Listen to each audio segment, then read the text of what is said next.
This investor sent out 7,000 mailers and had a profit of $60K. Let's break it down. We talk about direct mail all the time. Because we send over 4 million pieces a month and track it, we know what works. So make sure you like this video and subscribe to REIPrintMail to see other real campaign data and learn what's getting results from investors across the country. In this video, we're going to focus on the type of lists and filters used, mailer type and touches, and give you the ROI breakdown of what worked. Brandon, can you go ahead and tell me, what was the investor's goals, the market, the list type used, the mail piece used, and how many mailers were sent? Yeah, so with this investor, we had a goal of doing about 1 to 2 deals a month. He's located in the Fresno, California market, which is pretty much a tough market, California itself.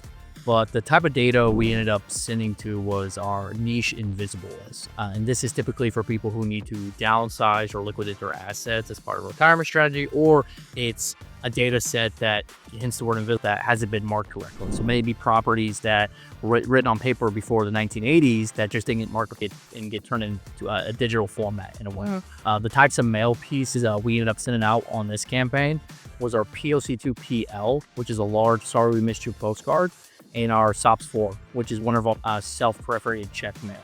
He ended up sending out around 6,921 mailers. Awesome. Sounds like it's a pretty solid campaign. Now, can you get into the total spend? How much did the investor spend? What was the number of calls and responses they received, and the ROI deal? Yeah, so he was on a 7K spend.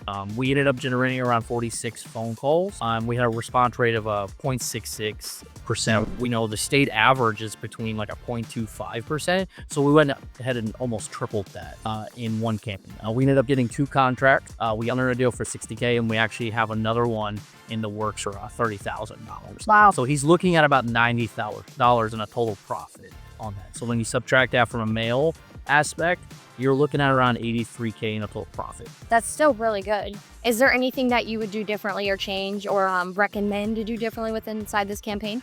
I would recommend to send more mail. You know, we're already on a hot out right now with a high response rate in a market that's typically known as being tough. Yeah. So when we get our next KPI call, which should be here in like a couple of weeks, we're in talks of doubling up on mail, just expanding our markets, because we're at that point where we're starting to scale. Yeah. In our print. Right. Well, thanks for sharing that with us, Brandon. Thanks for having me. Yeah. If you want numbers like these or want to know what works in your market, book a free call with one of our direct mail coaches using the link in the description.